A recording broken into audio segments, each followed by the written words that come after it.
could that be changing when you consider everything at play? The tax reform, the infrastructure bill, and now this funding bill that was north of what many were expecting.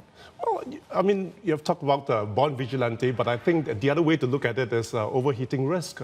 There is real fear here that given the amount of fiscal stimulus that's being put in place, which the US economy is already doing very well, there could be overheating risk. And this is why we have seen the upward pressure on the US yields that is leading to a risk-off in the market that in turn lead to a firmer dollar. So when it comes to your medium-term outlook as a dollar bear, what will be the catalyst for more downside?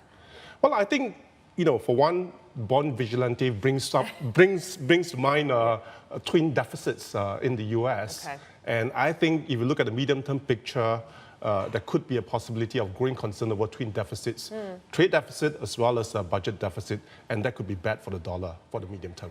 And what does it mean for the dollar yen? Because also some news in the market about Kuroda perhaps getting an extension that could give investors some relief here, thinking that the Bank of Japan simply isn't going anywhere anytime soon, I should say. Where do you see that pair going? Well, I think dollar yen I think there will be pushback from Bank of Japan in terms of pushback against yen strength. But this is a year where it's going to be harder to push back against market expectations that Bank of Japan may move sometime later this year in terms of exiting from a very accommodative monetary policy. I still think they'll be the last to exit amongst the major central banks.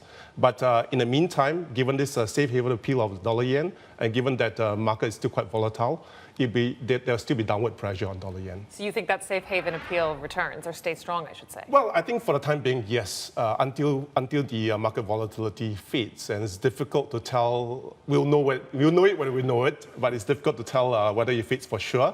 But until then, there'll be a downward pressure. I see the support for dollar yen at 107, 180. 180. So is it your expectation that volatility will return? Well, I think we are moving to a higher vol regime, but perhaps the price action of the last few days, especially in the equity market, is an exaggeration of that move.